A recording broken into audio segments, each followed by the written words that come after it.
Selamat datang di Cupu Channel Jendela Dunia. Kali ini kita akan ngobrol tentang tokoh zaman dulu yang dikenal dengan Ki Ageng Gribek atau Kyai Wasibagno, nama waktu mudanya. Jadi ada beberapa versi ya cerita tentang Ki Ageng Gribek itu, tapi intinya adalah bahwa Ki Ageng Gribek keturunan dari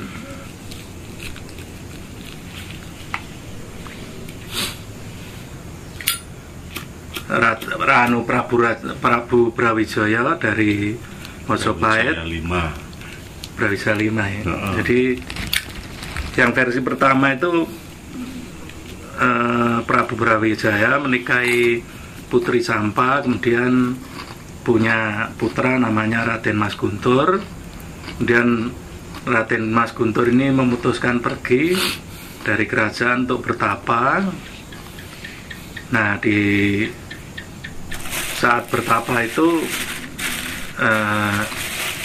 Raden Mas Guntur ini mengganti namanya atau menyebut dirinya jadi Wasi Jolodoro. Kemudian mengangkat diri sebagai Hajar, jadi Hajar Wasi Jolodoro. Kemudian Ki Hajar Wasi Jolodoro ini pernah didatangi Sunan Bonang dan diajak berdebat tentang ilmu kebatinan. Nah, dalam perdebatan ini Ki Hajar mengaku kalah, kemudian memeluk agama Islam dan mengganti namanya menjadi Wasibagno. Kemudian beliau diperintahkan untuk pindah ke desa Ngibek yang masih di daerah kekuasaan Tuban, lalu menikah di sana. Kemudian punya putra 3, yaitu Syekh Pekalangan yang pergi bertapa ke Segoro Kidul, kemudian Syekh Blajak Bilau yang bertapa ke Laut Jawa, dan Syekh Panganti yang pergi menghara ke mana-mana. Jadi putranya 3, itu yang satu ke Laut Utara, satu ke Laut Selatan, yang satunya mengembara kemana-mana. Nah, setelah mengembara ini Syekh Panganti pulang ke Ngibek. Sesudah ayahnya wafat, dia menggantikan, kemudian bergelar Syekh Wasibagno II. Beliau berputra 1 bernama Kyai Fakir Miskin, karena putranya ini senang memberi derma kepada fakir miskin. Jadi memberi makan, kemudian membantu orang yang kesusahan, seperti itu. Nah, setelah Syekh Wasibagno II wafat, Kyai Fakir Miskin ini menggantikan dan bergelar Syekh Wasibagno III. Syekh Wasibagno III ini berputra 2, yang satu Ki Ageng Gribek yang diambil menantu oleh Sunan Giri dan menikahi Raden Ayu Leda, sedangkan putra kedua tidak tercatat, namun konon diambil menantu oleh Bathara Katong dari Ponorogo. Nah, setelah Syekh Wasibagno III wafat, Ki Ageng Gribek menggantikan Syekh Wasibagno III, namun tidak mengganti nama dan memiliki putra Syekh Wasibagno Timur.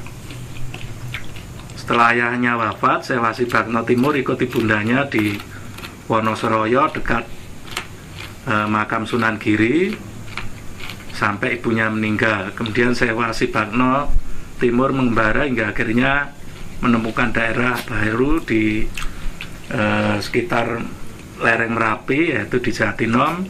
Kemudian menggunakan nama Ki Ageng Gribek II. Ini versi yang pertama. Kalau versi yang kedua itu putra Brawijaya yang bernama Kiai Ngujung Pawar-Pawar mempunyai putra bernama Penganti Bakno yang diambil menantu oleh Sunan Giri. Nah, Penganti Bakno ini kemudian membuka desa di Ngibik, sehingga kemudian beliau terkenal sebagai Kiai Ngibik, berputra Syekh Wasi Bakno yang adalah Ki Ageng Gribek di Jatinom. Jadi ini versi yang kedua. Versi yang ketiga itu menyebutkan bahwa Ki Ageng Gribek itu adalah keturunan kedua sang Prabu Brawijaya dari putranya yang bernama Joko Dolok. Menurut versi ini, setelah Perang Majapahit berlangsung tahun 1478 sampai dengan 1520, ada putra Brawijaya yang melarikan diri dari keraton bernama Raden Pakukunan dan adiknya yang berusia 5 tahun bernama Joko Dolok. Sampailah mereka di Kedung Siwur di daerah Magelang. Sejak kecil Joko Dolok suka sekali bertapa, dan ketika bertapa di Sungai Progo Kedu, beliau bernama Syekh Blajak Ngilo, lalu menjadi Syekh Fakir Miskin. Bertapanya masih diteruskan sambil mengembara di Jawa Timur. Kemudian beliau mengabdi ke Sunan Giri hingga diambil menantu dan dikawinkan dengan putrinya yang bernama Raden Ayu Leda. Jadi sebetulnya intinya ya muter-muter aja, cuman pada akhirnya itu tetap menjadi menantu dari Sunan Giri.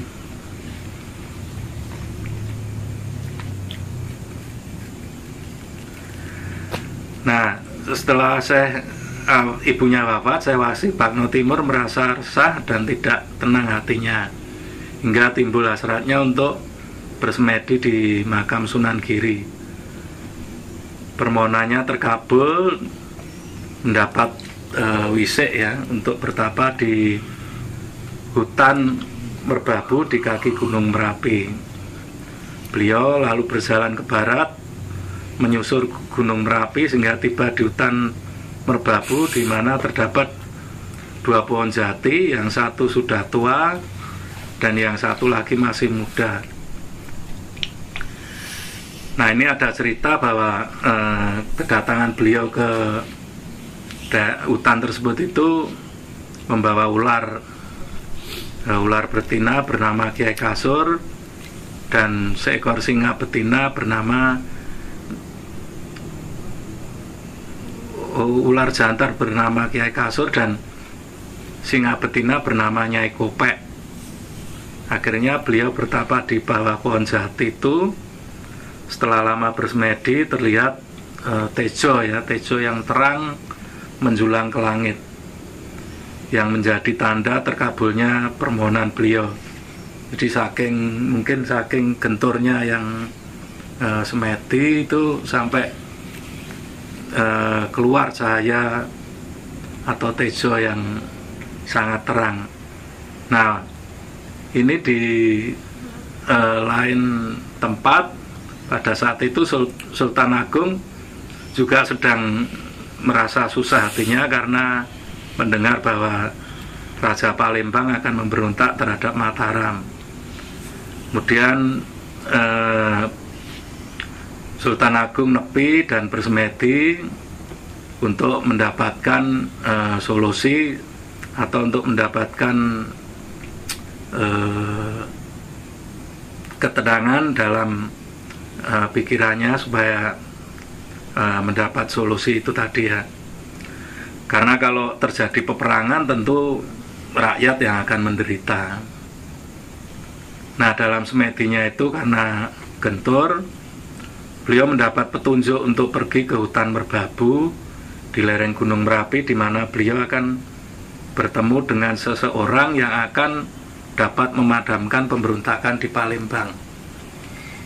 Akhirnya Sultan Agung berangkat dan ke lereng Merbabu, tapi dari jauh sudah terlihat tejo yang terang tadi, tejo dari Ki Ageng Gribek, sehingga Sultan Agung mengarahkan tujuannya ke arah desa tersebut. Kemudian bertemulah dengan Syekh Wasibagno. Nah, dalam pertemuan ini singkatnya Syekh Wasibagno menyanggupi untuk membantu, namun Sinuwun juga harus datang ke Palembang. Dan Sinuwun setuju, berpesan agar jangan terjadi peperangan dan tidak sampai ada korban. Tapi versi lain menyebutkan bahwa Syekh Wasibagno yang dipanggil ke Mataram untuk menghadap Sultan Agung. Kemudian beliau berangkat dari Ngibik bersama ibunya ditemani dua abdi bernama Kiai Guntur dan Kiai Blebah. Dalam perjalanan ibundanya wafat dan dimakamkan di Wonosroyo, Surakarta. Dan Syekh Wasibagno meneruskan perjalanan untuk menghadap Sang Prabu. Ini versi keduanya. Nah, ini ceritanya waktu Ki Ageng Gribek menaklukkan Palembang. Jadi Ki Ageng Gribek yang waktu itu masih bernama Syekh Wasibagno ke Palembang, kemudian menyamar sebagai rakyat biasa. Setelah malam sebelum tiba di Palembang, ketika waktu sembahyang subuh, tiba esok harinya Syekh Wasibagno Timur yang mengalunkan suara azan di masjid. Jadi nyamar jadi rakyat biasa, dia masuk masjid, kemudian mengalunkan azan waktu sholat subuh. Nah, suara azannya itu terdengar, tidak hanya didengar oleh orang sekitar masjid, namun juga sampai di sekitar kota Palembang, sehingga membuat kagum setiap orang yang mendengarnya, karena belum ada yang pernah bisa melantunkan suara adzan yang sebaik itu. Orang pun datang dan ke masjid untuk sholat subuh sambil melihat siapa yang azan. Nah, ini suaranya ini juga menarik Raja Palembang dan memberi titah agar supaya orang yang azan itu dipanggil ke istana. Akhirnya Syekh Wasibagno yang memang tujuannya itu untuk menarik perhatian, Syekh Wasibagno pun datang menghadap sang raja. Setelah mendapat pesan dari Sang Prabu agar hati-hati dan waspada. Jadi Syekh Wasibagno menghadap, tapi tetap berhati-hati dan waspada. Karena di waktu menghadap Raja Palembang ini, Syekh Wasibagno mengaku sebagai rakyat atau orang yang berasal dari Mataram. Karena mengaku sebagai orang yang berasal dari Mataram, dia banyak sekali mendapat pertanyaan dari Raja Palembang, karena memang mau berontak kan, dia pengen tahu seberapa besar kekuatan Mataram yang sesungguhnya. Nah, Syekh Wasibagno kemudian menjawab. Semua pertanyaan dijawab, sehingga kemudian beliau mengatakan bahwa setiap orang Mataram pasti punya kesaktian yang jarang orang yang mampu mengimbanginya. Karena perkataan ini membuat sang Raja Palembang ini penasaran, kemudian pengen membuktikan apa benar orang Mataram itu pasti punya kesaktian, sehingga penasaran seperti itu. Lalu Syekh Wasibagno pun menyanggupi dan mengatakan untuk membuktikan. Jadi beliau mengatakan nanti sholat Jumat Sang Prabu datang saja ke masjid untuk menyaksikan. Kemudian pas sholat Jumat, Sang Raja pun hadir di sholat Jumat. Nah, setelah sholat, Syekh Wasibagno Timur mengeluarkan kesaktiannya dengan memiringkan sorban di kepalanya, dan orang-orang yang baru keluar dari masjid tiba-tiba seperti diputar kayak baling-baling. Sang raja merasa kasihan kepada rakyatnya, akhirnya memerintahkan Syekh Wasibagno Timur agar segera menghentikan aksinya. Kemudian Sang Prabu Palembang pun berkata terus terang bahwa memang semula ia hendak memberontak terhadap Mataram, namun setelah melihat bahwa orang yang biasa saja sedemikian tinggi kesaktiannya, maka niat itu dibatalkan. Sang raja lalu membuat surat pada Sinuwun Sultan Agung yang isinya menyatakan bahwa Palembang masih di dalam kekuasaan Mataram dan meminta maaf yang sebesar-besarnya setelah sementara waktu tidak membayar upeti ke Mataram. Kemudian surat itu disampaikan ke Sultan Agung. Sumber lain menyebut bahwa di Palembang Syekh Wasibagno mendapat anugerah seorang putri yang menjadi istrinya dan 2 ekor gajah untuk Sultan Agung. Tapi tidak diceritakan apakah setelah membaca surat itu Sinuwun menemui Raja Palembang atau tidak. Namun kemudiannya keduanya kemudian kembali ke Mataram. Nah, sebagai penghargaan atas jasa-jasanya, Syekh Wasibagno dianugerahi putri adik Sinuwun bernama Raden Ayu Mas sebagai istrinya. Kemudian beliau diminta untuk memilih pangkat. Namun beliau hanya memohon izin untuk membentuk pedesaan di tempat beliau bertapa. Jadi sebetulnya sudah diberi jabatan, tapi Syekh Wasibagno ini menolak. Beliau hanya mohon izin untuk membangun pedesaan di tempat beliau bertapa dan akan membuat masjid untuk mengajarkan agama. Nah, seberapa luasnya itu beliau menggunakan menabuh beduk. Jadi desa yang mendengar suara beduk adalah seluas tanah yang beliau minta. Setelah permohonannya dikabulkan, beliau berangkat bersama Raden Ayu Mas hingga sampai di bawah kedua pohon jati tempat beliau bertapa. Selanjutnya beliau membentuk pedesaan dan pohon jati itu ditebang untuk membuat rumah, masjid, beduk dan tabuhnya. Mungkin karena yang ditebang hanya pohon jati tua, sedangkan yang muda dibiarkan hidup, maka desa itu kemudian dinamai Jati Anom, atau yang karena untuk menyebutnya lebih mudah Jatinom. Biasanya jadi Jatinom. Kemudian ketika beduk itu dipukul, terdengar suaranya itu sampai ke makam ibunya di Wonosroyo, sehingga dukuh itu menjadi bagian dari tanah perdikannya.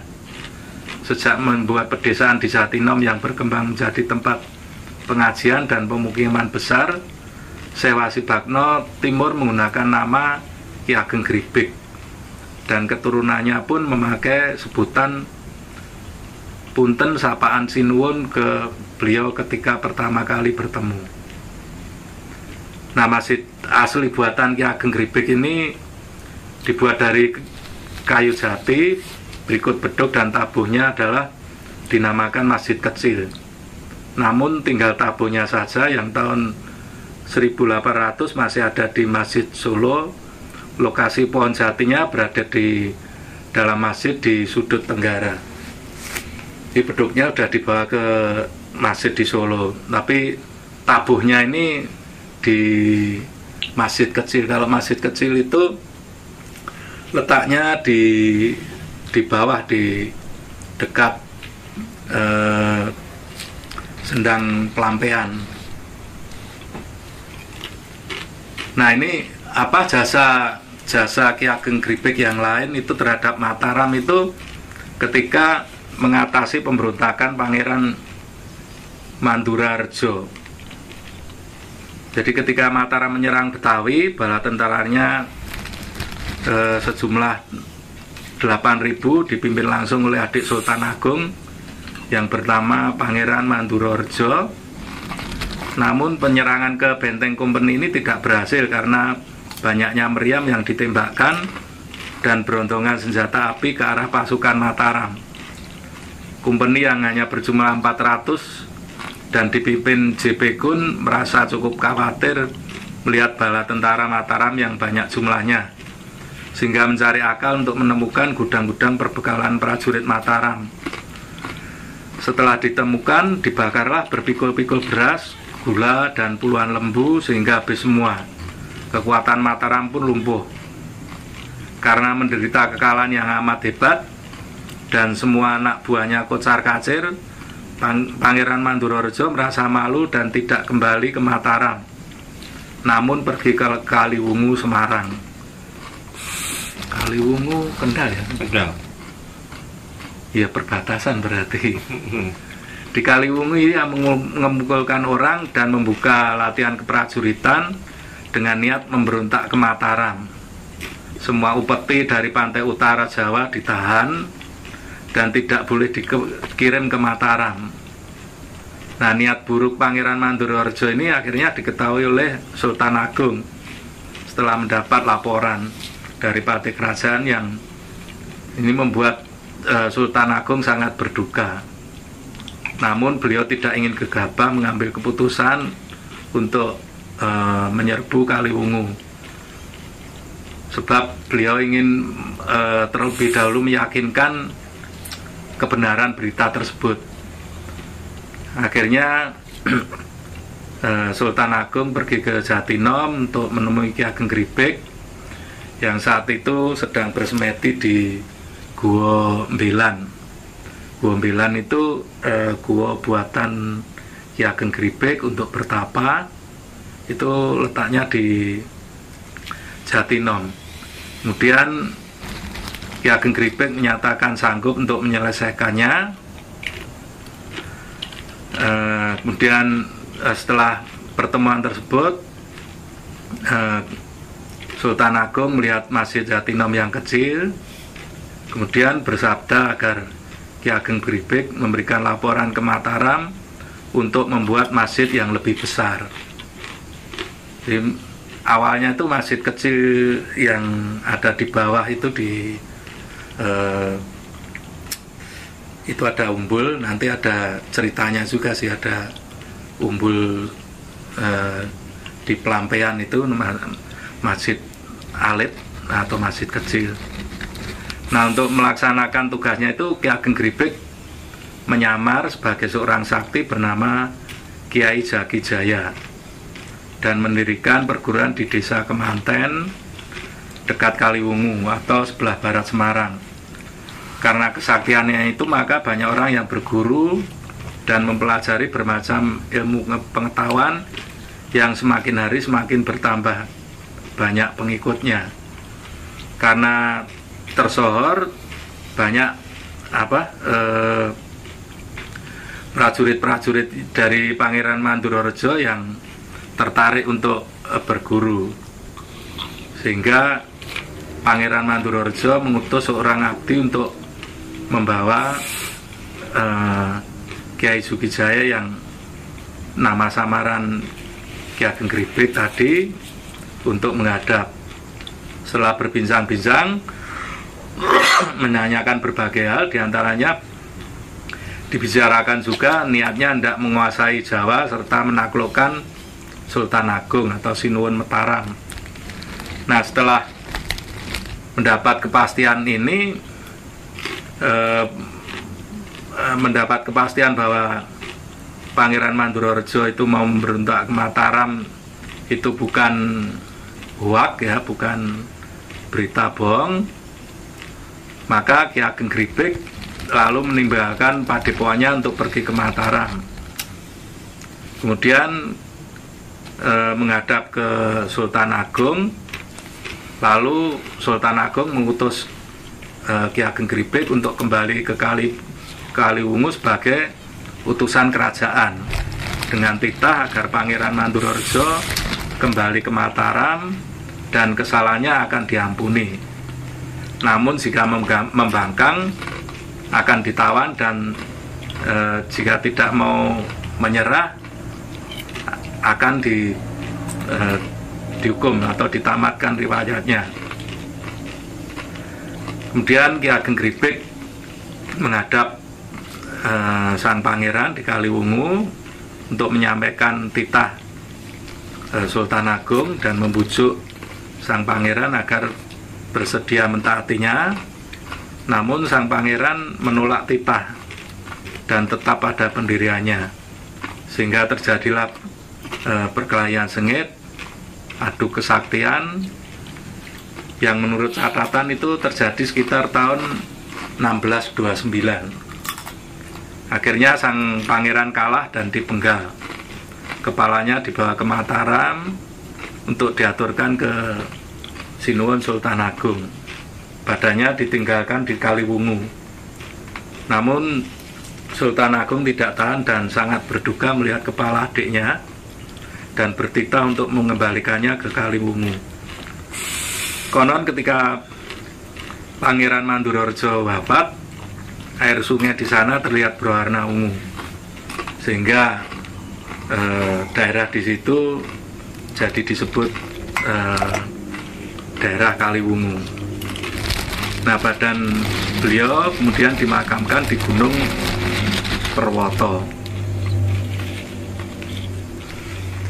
Ada cerita lagi tentang Ki Ageng Gripik itu yang sekarang diperingati itu ya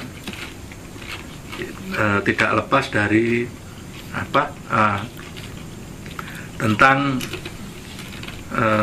kisahnya ya. Jadi ceritanya adalah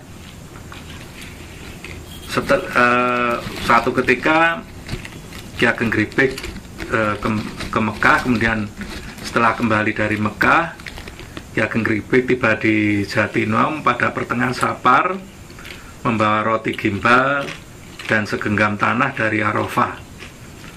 Anak cucu dan tetangganya pun berkumpul.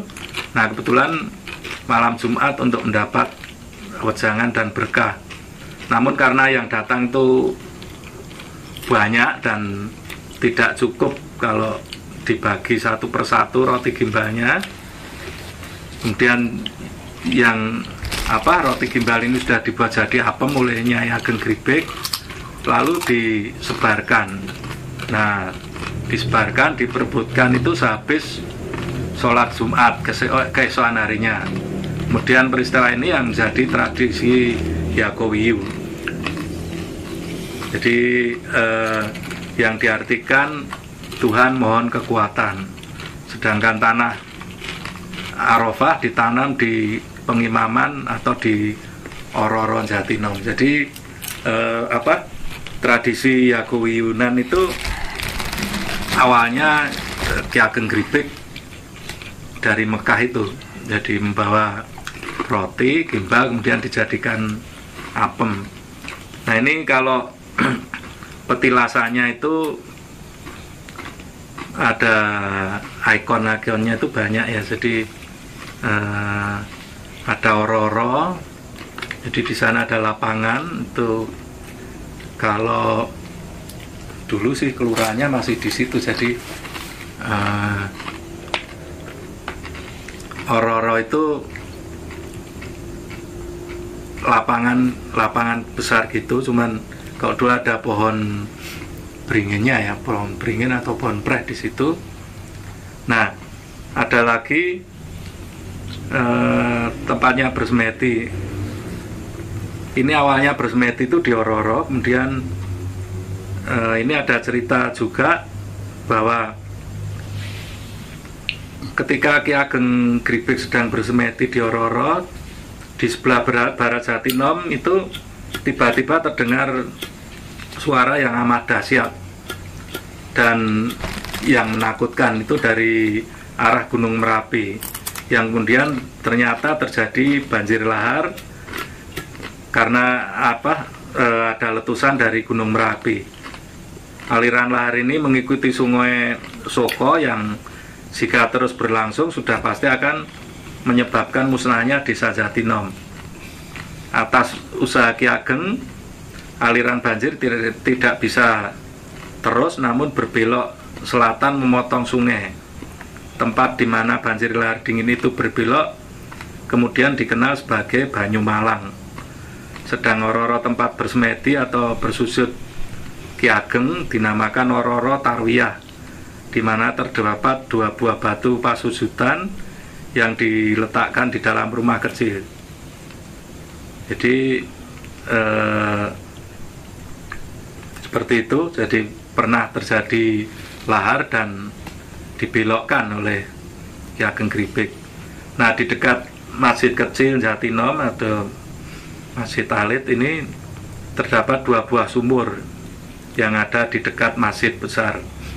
Sumur itu menuruti kehendak Kiai Ageng dipindahkan ke lereng Sungai Soko dan dikenal sebagai Sendang Suran. Kalau di sana bukan sendang tapi umbul suran,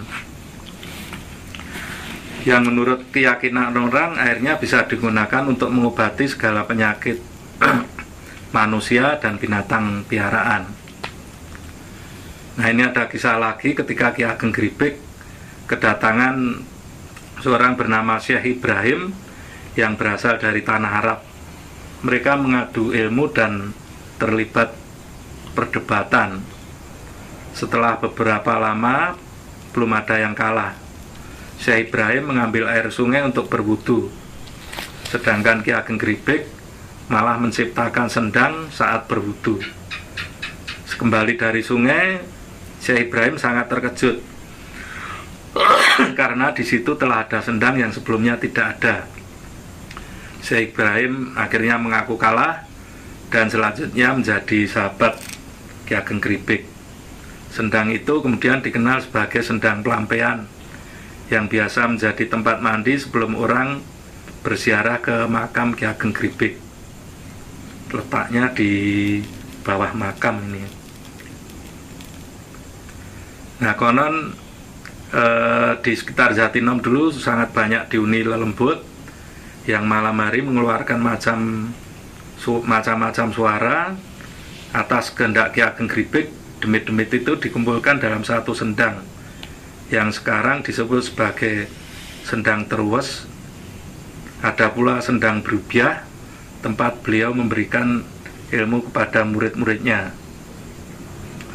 Petilasan yang juga sangat terkenal adalah Gua Mbilan, yang selain bertapa juga untuk bersembahyang, sehingga di dalam gua ini ada tempat untuk berwudu. Untuk masuk gua itu orang harus jalan berlutut dan lebarnya cukup untuk 1 orang. Di dalamnya ada ruang-ruang untuk bersemedi dan bertapa, karena pernah menjadi tempat pertemuan Ki Ageng Gribek dengan Sinuwun Sultan Agung, di mana Ki Ageng sanggup membela Sinuwun untuk menghadapi Pangeran Mandurareja. Maka gua itu dinamakan Gua Mbilan. Tapi sepertinya udah lama itu tidak ada tempat berwudunya. Memang guanya itu masuk gini, ruangannya agak gede, jadi orang berdiri ya, kalau yang agak tinggi ya paling dingkluk gini. Terus nanti makin masuk itu memang ada ruangan yang ya bisa sih kalau berdiri untuk sholat ke situ. Nah, itu setelah lorong situ ya itu mungkin kayak apa ya, ruangan depannya.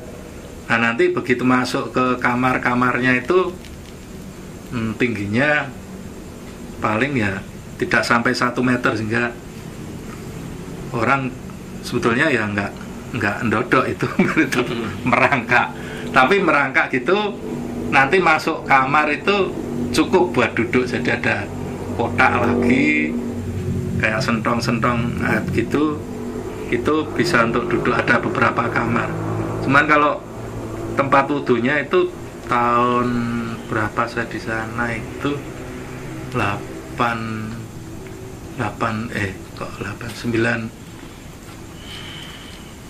90-an ya, 90-95 itu sudah nggak ada, sudah nggak memungkinkan karena kan itu gua, terus nanti ada tangga batu gitu, ke bawah itu sungai, ada ringin, dan di situ tidak ada mata airnya kalau di Gua Wilan. Tapi kalau yang di masjid itu ada apa, umbulnya.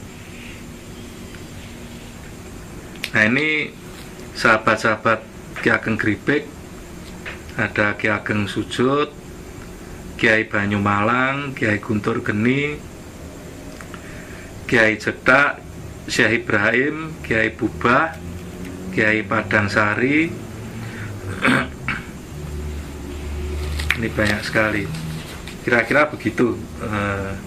Mungkin kalau dari teman-teman ada yang mau nambahi, monggo. Jadi saya itu pernah ke sana itu sekali apa ya, ke makamnya yang di Jatinom itu. Ya kan sih apa? Tapi sebenarnya kan ada dua. Setahu saya kan makamnya itu kan ada dua versi. Yang satu itu di Kota Malang, di daerah Gedung Kandang apa ya.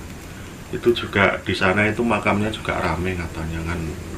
Bupati Malang itu juga katanya juga dimakamkan di dekat-dekat situ. Malang, Jawa Timur. Jawa Timur, Kota Malang itu.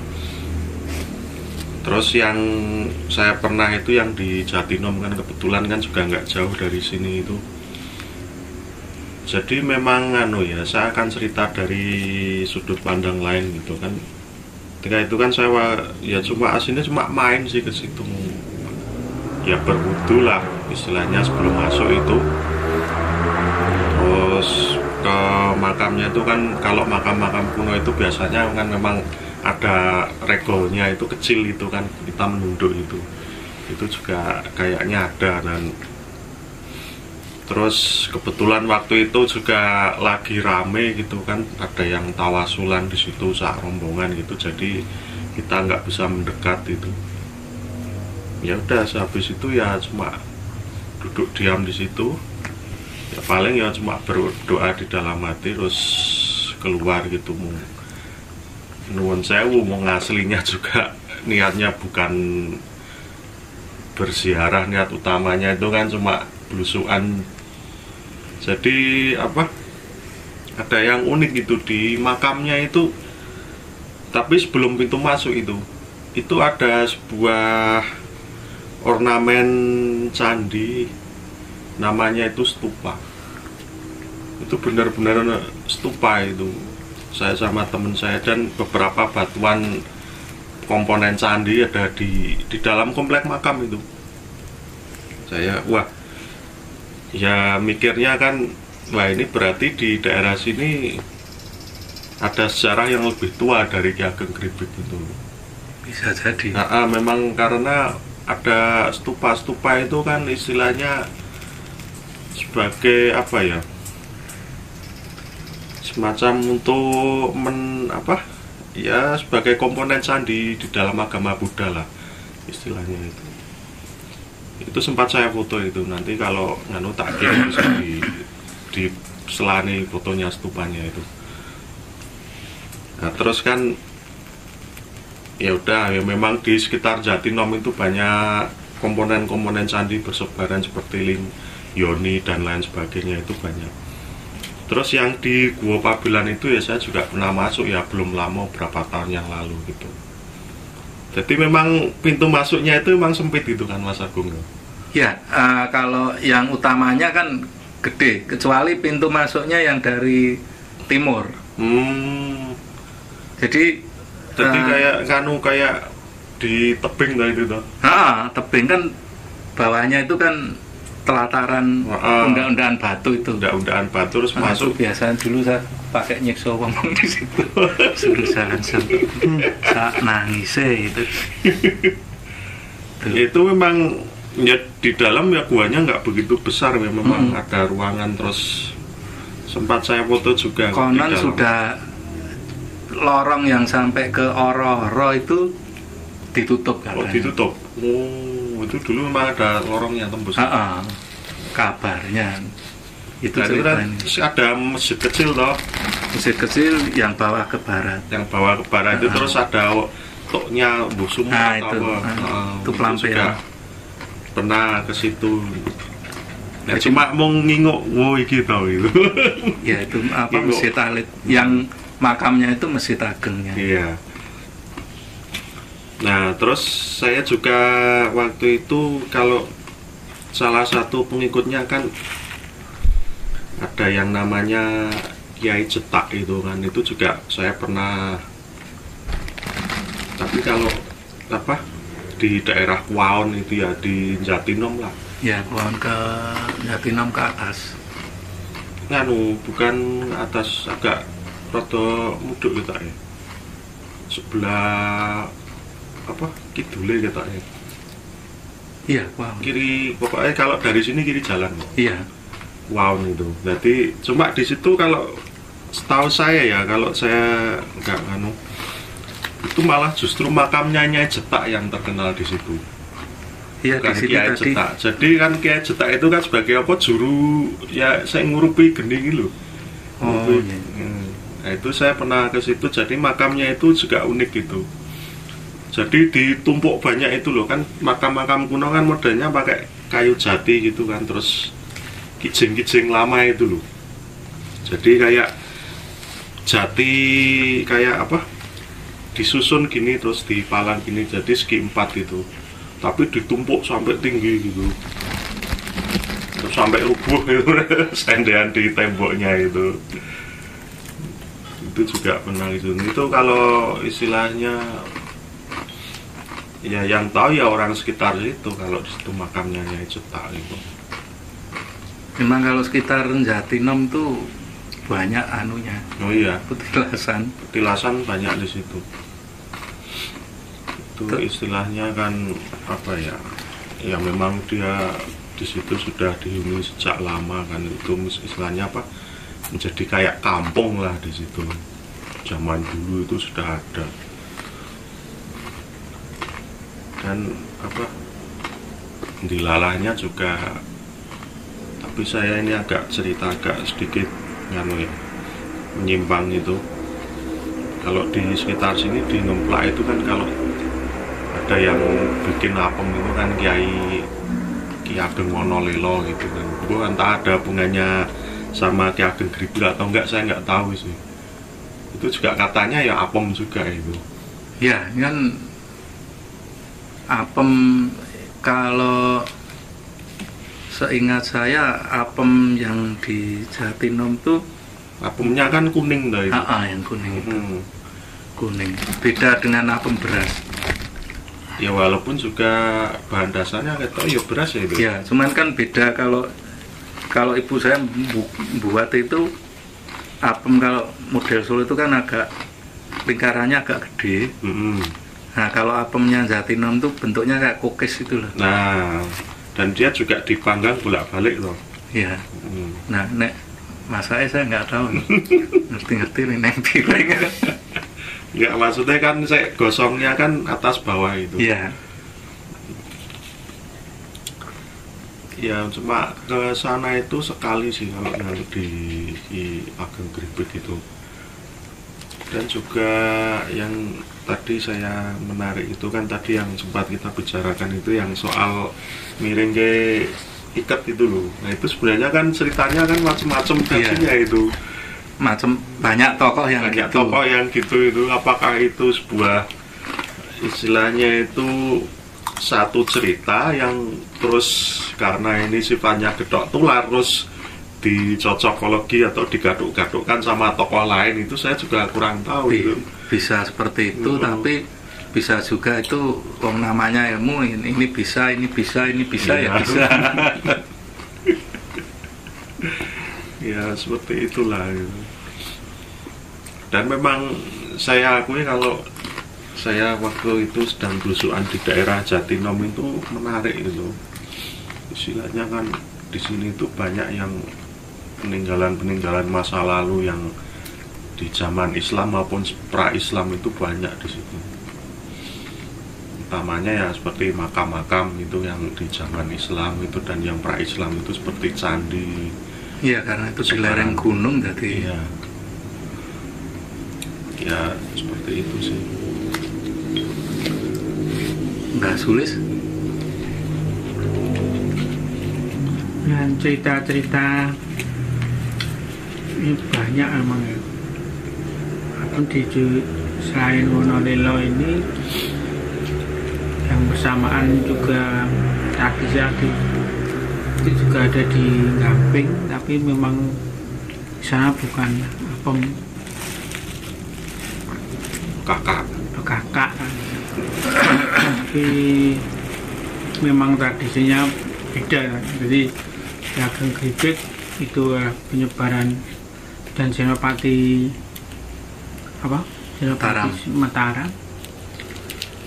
Kalau di sana tradisinya itu penggantian dari tumbal penambangan batu apa? Gamping. Tapi tradisinya istilahnya saparan gitu ya. Iya, kalau itu banyak dan kalau di Jogja sendiri ada di Wonolilo, Gamping sama Deli Sutro misalnya. Yang di Gamping itu kan istilahnya kan dulu itu kan sebelum bangun di Jogja yang sekarang ini agak menyimpang dari cerita Gribek ini kan, itu kan beliau si Pangeran Mangkubumi itu kan, atau HB pertama itu kan dia bangun di Gamping dulu. Saya pikir Gampingnya mana, cuma waktu kesana tinggal tersisa sedikit itu. Gamping sebelah mana? Lah ya saya katanya dibangun nganu lho, apa kuwi Mbah, keratone Gamping. Saya istilah iki saya keraton sementara kuwi lho. Iya. Sedurunge nganu mung garis sithik gitu. Batu Gampingnya. Dia Batu Gampingnya. Kalau Batu Gampingnya memang tinggal sedikit. Tinggal sedikit. Yang banyak Brexit. Oh lah ya. Bisa ora kepikiran bangun ning kono.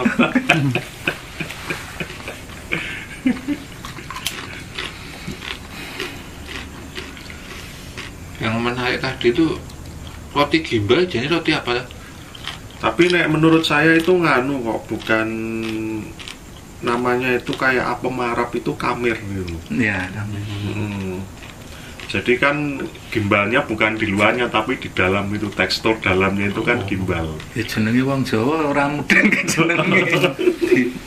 Dibuka dicakot lho kok jerone gimbal.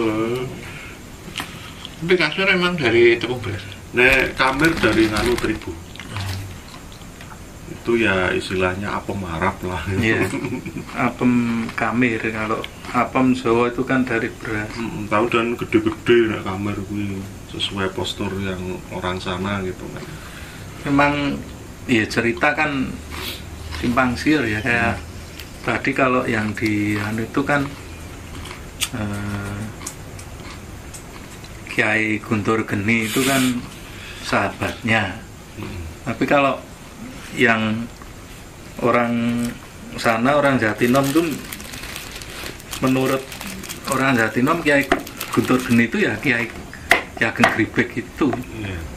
Karena kan di sana ada jalan yang begitu masuk ke Roro itu, waktu itu diberi namanya juga Jalan Guntur Geni. Roronya lumayan ya, sekitar seluas lapangan sepak bola. Memang nggak ada rumput itu namanya, makanya Roro itu ya tanah pasir, terus ada apa pohonnya ya, pohon beringin apa ya, pokoknya pohon gede gitu. Pohon kalau nggak beringin ya preh atau ringin lanang gitu. Aneh guane tadi mah pintunya ada dua loh. Yang pintu besar, jadi yang di ujung tangga ini itu gede. Nah itu gede, orang bisa masuk yang tadi saya sebut kayak apa,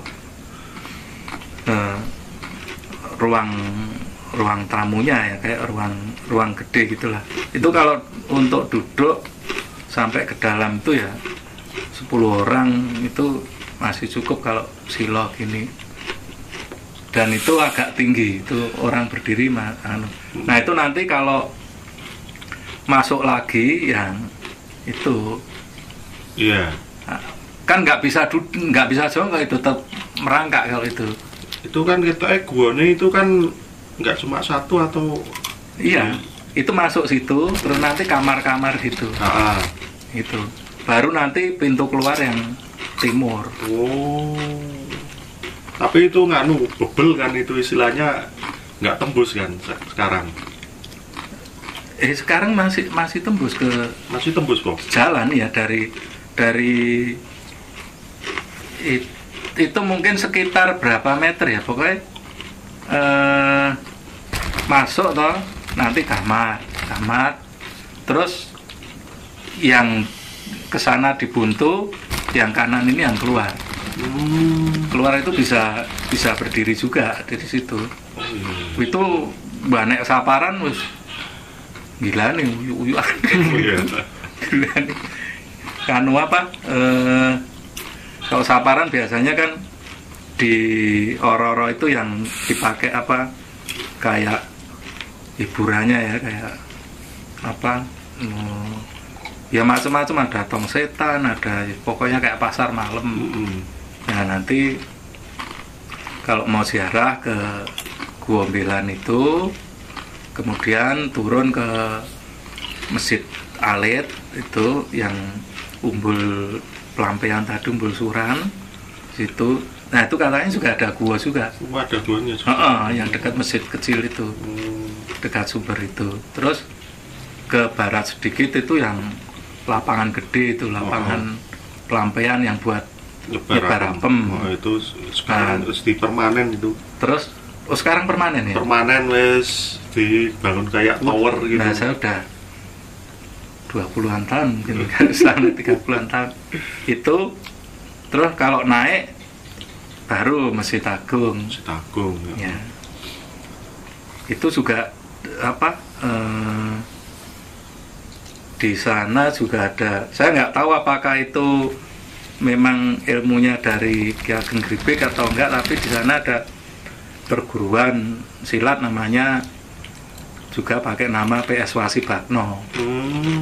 Dulu apa ada juga yang sampai atletnya itu remaja itu jadi atletnya Jawa Tengah, namanya Rustam Aji. Itu zaman tahun berapa? Dan anu apa? Ya dipakai nama itu, seingat saya itu nama-nama nih wayang ya, wayang Baladewa. Wasi Jolodoro. Mana Bagno itu sih? Nek Bagno nggak ada. Tapi yang atasnya tadi kan ada Wasi Jolodoro. Guntur Geni itu pusakane Wisnu. Nganu guru, Bathara Guru. Guntur Geni, Guntur Angin. Ya mungkin kan cocok jadi senopati kan. Iya. Galak mungkin. Tapi memang daerah situ, daerah Jatinom daerah memang zaman anu ya, zaman Mataram itu dipakai. Jadi di sana ada daerah namanya Bonyokan. Jatinom agak timur yang dipakai Pak Semplon. Pak Semplon itu kan lapangan Bonyokan. Nah itu konon katanya dulu prajurit Pangeran Diponegoro itu waktu itu kalah perang, lari ke situ udah bonyok. Makanya daerahnya namanya Bonyokan. Tak kira buat latihan bela diri sampai bonyok-bonyok. Lari di sana itu daerahnya apa namanya dulu kalau guyon di daerah keras kabeh, daerah padas. Terus lupa saya dulu namanya. Pokoknya busuk atas kabeh kalau ke arah sana. Nah itu kalau ke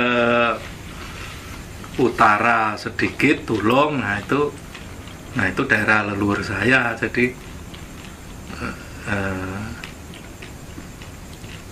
kalau mbah saya Ponggok, nah kalau buyut saya itu dimakamkan di Tulung. Itu apa dulu konon juga penyebar agama di sana, Kiai Kasnawi. Tak kira Kiai Tulung. Itu memang banyak umbul sana. Oh iya. Banyak sumber. Jadi bukan sendang sebetulnya, umbul namanya. Umbul karena besar. Kalau sendang kan sumbernya cuma nggak ketara ya, nggak umbul. Ya kalau di sekitar Klaten itu memang banyak umbul itu. Itu mungkin lebih afdalnya kita kapan kita agendakan untuk Iya, bisa kalau masih ada banyak kenal orang di ya. Bisa Ya, gitu. Nantikan saja. Benakan bengi awan. awan rapopo bengi rapopo. Cuma neneng makam kan itu tetap ada ininya kan ke. Iya. Cuma kalau yang setahu saya dulu tuh kalau mau ke Guombelan apa ke Pelampean ke Umbul Suran itu bebas. Jadi nanggain, cuman kan udah berapa tahun. Sekarang kondisinya nggak tahu ya. Nah, sekalian nostalgia kalau biasanya kalau yang nama-nama yang atos-atos itu ya entah kebetulan atau enggak itu berpengaruh pada warga sekitar. yang nggak tahu. Padas, Jurang Jeru. Wah ini sini memang Kayak buta-buta. Sing masak sing bonyokan. Iya bonyok. Bonyokan itu. Gue seneng gelut ngomong itu. Bobo itu. Bonyokan ke selatan dikit yang tadi disebut Surabayan. Itu. Nah itu ini soto Kartongali, wes, nah banget itu dulu lengganane Anom Suroto ya toh. Anom Suroto, Dalang Solo. Baik, demikian obrolan kita tentang Ki Ageng Gripik. Mungkin di lain hari kita akan ke lokasi. Nantikan di episode berikutnya. Sampai jumpa.